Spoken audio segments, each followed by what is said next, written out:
In 1964, Sergio Leone and Clint Eastwood made A Fistful of Dollars. And that started a whole new way of making Westerns, and also a run on making as many as possible and to cash in as much as possible. And that kind of Western was not only very realistic, but also violent. And it's amazing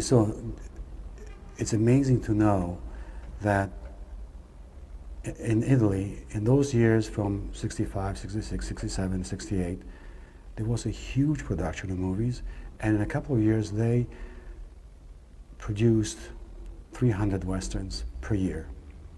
So you can figure out in the early 70s, when the Trinities were made, how tired the people were of the spaghetti Western. They couldn't stand anymore. The black hero would come and kill 20 people. So in 1970, the director Clutcher was going around town trying to sell this script. He went to all the producers, and each producer would open a script and say, all this dialogue and no bodies. And finally, for our luck, he came to Bud Spencer and myself. We had made 3 movies that were quite successful. It was God Forgives I Don't, Ace High with Eli Wallach, and Boot Hill. And those movies already started to have a little humor in it. Trinity was born by chance. I remember sitting in Italo Zingarelli's office, and Enzo Barboni, who later took the name of Clutcher, came in with the script for Trinity, which had been written for just one main character. Zingarelli asked me to read the script, saying that it had been turned down by many producers because Barboni wanted to make it into a comedy. So I started reading the script, conceived, as I said, for a single main character. It didn't strike me immediately as a masterpiece, but I liked Barboni's style. And so we said, if we adapt it for 2 main characters, as the other films we made with Terence had done well, maybe it will be successful. So we made Trinity after it had been turned down by several Italian producers. It was an amazing success. And it was a success all over the world.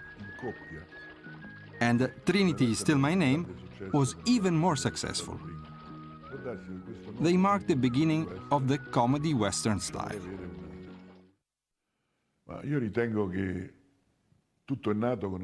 I believe that Enzo Barboni, or Clutcher, invented this style.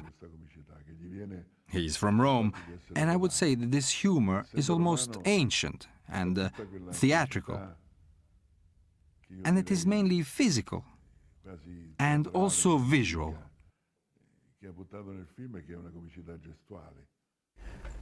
When we were making the Call Me Trinity, we were absolutely not aware that we were making something special. As a matter of fact, we were nervous about it because it was a script in that film that nobody wanted to make.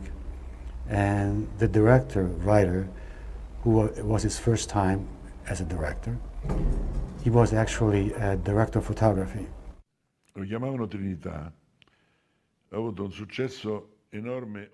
They called him Trinity, was enormously successful and proved a big hit all over the world. Because people understood immediately the physical gags. This was the real secret of its success.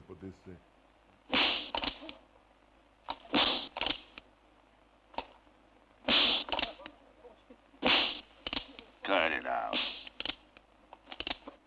Did you get it?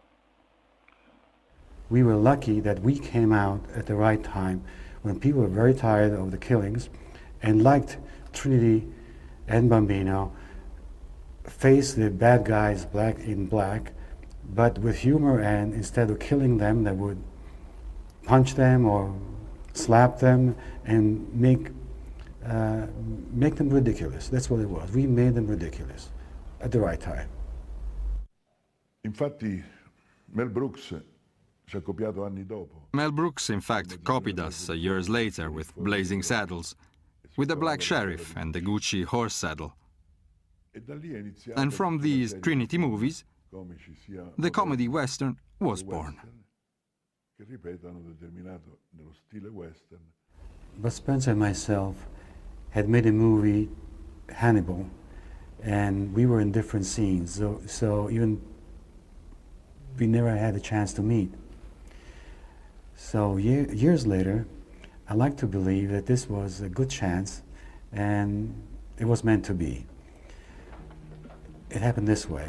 Bud Spencer was shooting a film in Spain, and the title of the film was The Cat, the Dog, and the Fox. Later, it became God Forgives I Do. So Bud Spencer naturally was playing the dog, and another actor was playing the cat. And this actor didn't behave very well, and he had a fiancée and would mistreat her quite a bit. And one night he decided to kick her, and she moved, and he kicked the wall and broke his foot. So the director Colizzi came rushing to Rome saying, I need an actor for this part. Where can I find him? And a producer who knew me, he said, you know, why don't you take him, because if you put a black hat on him, he has blue eyes, he might look like Franco Nero. Our character started then. I played a smart cat, he played a dog a little slow, but good-hearted. Hey, Bambino, tell me if this ain't the prettiest dang sight you ever done see. Hi. Damnation, ain't you glad to see your own brother? Ma il fatto dei nomi stranieri. Other actors before us had taken on foreign names. For example, Giuliano Gemma or even Gian Maria Volonté had taken on American names when playing parts in Western movies. I changed my name because I had been a well-known sportsman in Italy. I took part in 2 Olympic Games and 4 European Championships, and had been a swimming champion for 10 years. I liked Spencer Tracy, so I chose Spencer as my surname. And my first name came from a make of beer, so I became Bud Spencer. Pensavo di fare quel film solo e basta. They gave me a list of 20 names and said, in 24 hours you have to choose a name because we have to come out. Oh, like it always happens, things at the last minute. So I went to this list and I said, oh, I like this name, and take this one. And that's how it happened, and through a simple list. È stato un grande piacere lavorare con Enzo Barboni. Working with Enzo Barboni, or Clutcher, was a real pleasure. He's a very intelligent man who understood the genre and knew how to adapt it for cinema. We worked well with him. I would say Enzo Barboni, compared to other directors I worked with, like Leone, Visconti, Lizzani, and Pontecorvo, and so on, De Sica, compares to me like a glass of fresh water. Because he came with this movie and it was totally simple. His way of shooting was totally simple. And he reached that simplicity that each artist wants to reach. A musician wants to be simple and so forth, naturally. He didn't have to go to it through working a lot on it or through an intellectual process, let's say. He did it naturally, and we did it naturally. So I think that was a great time, a great director for those movies, and we enjoyed it very much. During the filming and also during the comic sequences, we were very free. But the dialogue was so good that we didn't have to improvise anything, and we just went with it.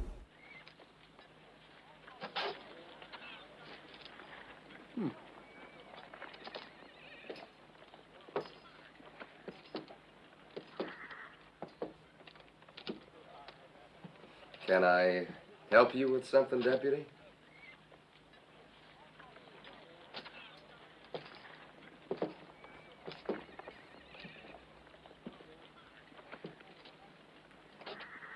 Anything in particular you're interested in? Yeah. Would you mind showing me your underwear? What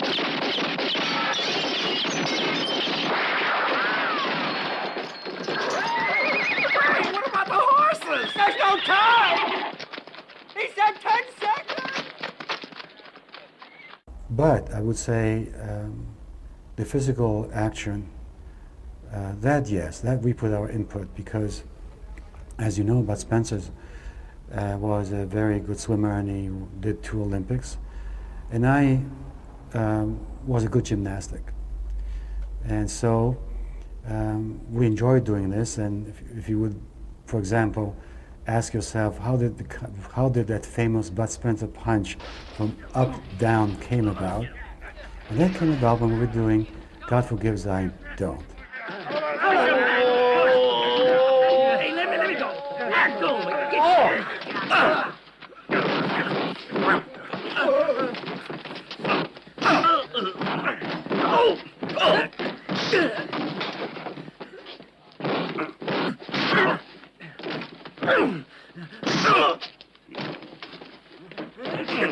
No. When we went to see this film, people just loved it. They enjoyed it. And so this was developed in all the films, and that was his famous punch. And we also asked the people who received this punch to receive it in a way like he was struck by lightning. In fact, if you look at Trinity's Still My Name, there was a part of a Mexican who tried to destroy Bud Spencer with punches or with tables, with planks. He never could, and Bud Spencer very calmly always hit him with this punch, and he did such a great stunt falling down. Most things were improvised day by day during the making of the film. For example, the famous lunch in They Still Call Me Trinity, which made people weak with laughter all over Europe. In some instances, people laughed so much they had to be taken to hospital in ambulances. In that scene, the director just said action and left us free to invent the restaurant scene, there and then.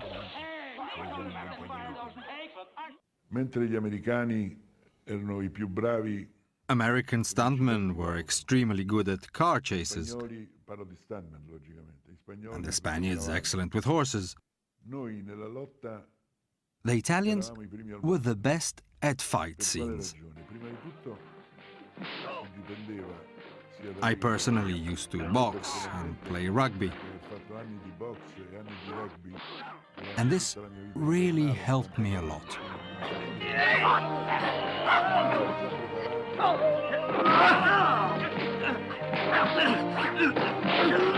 Almost all the stuntmen came from the circus and had the great acrobatic skills.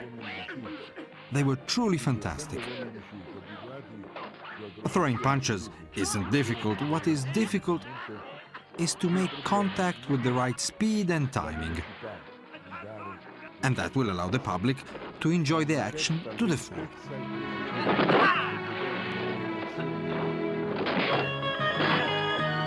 If the punches just keep coming fast and furious, you can't understand what is happening. So with these great stuntmen, who have been invaluable to us, we created a method that allowed people to follow a fight in its every detail. I didn't find me typecast at all, but I did typecast myself on my own will, because up until then I had done all kinds of movies, dramatic movies, but after the Two Trinities movie, they would stop me, especially mothers in the street, more than once, and said, please, please, please, keep doing movies like these, because we want to be able to take our kids to the theaters without expecting anything that they couldn't see or couldn't watch.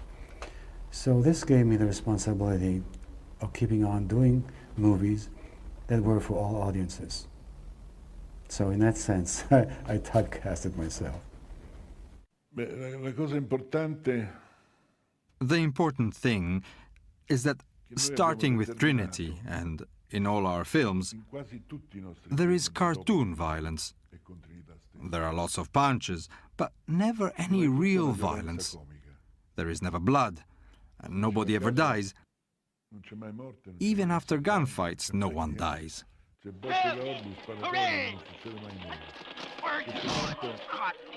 This was meant to be a message to young people. Our violence is just funny. It shouldn't be imitated. And it makes people laugh, because there are no real consequences. I was the devil's left hand, Terence was the right, but we never killed anyone. Quella è un po' la chiave di tutto il successo del film.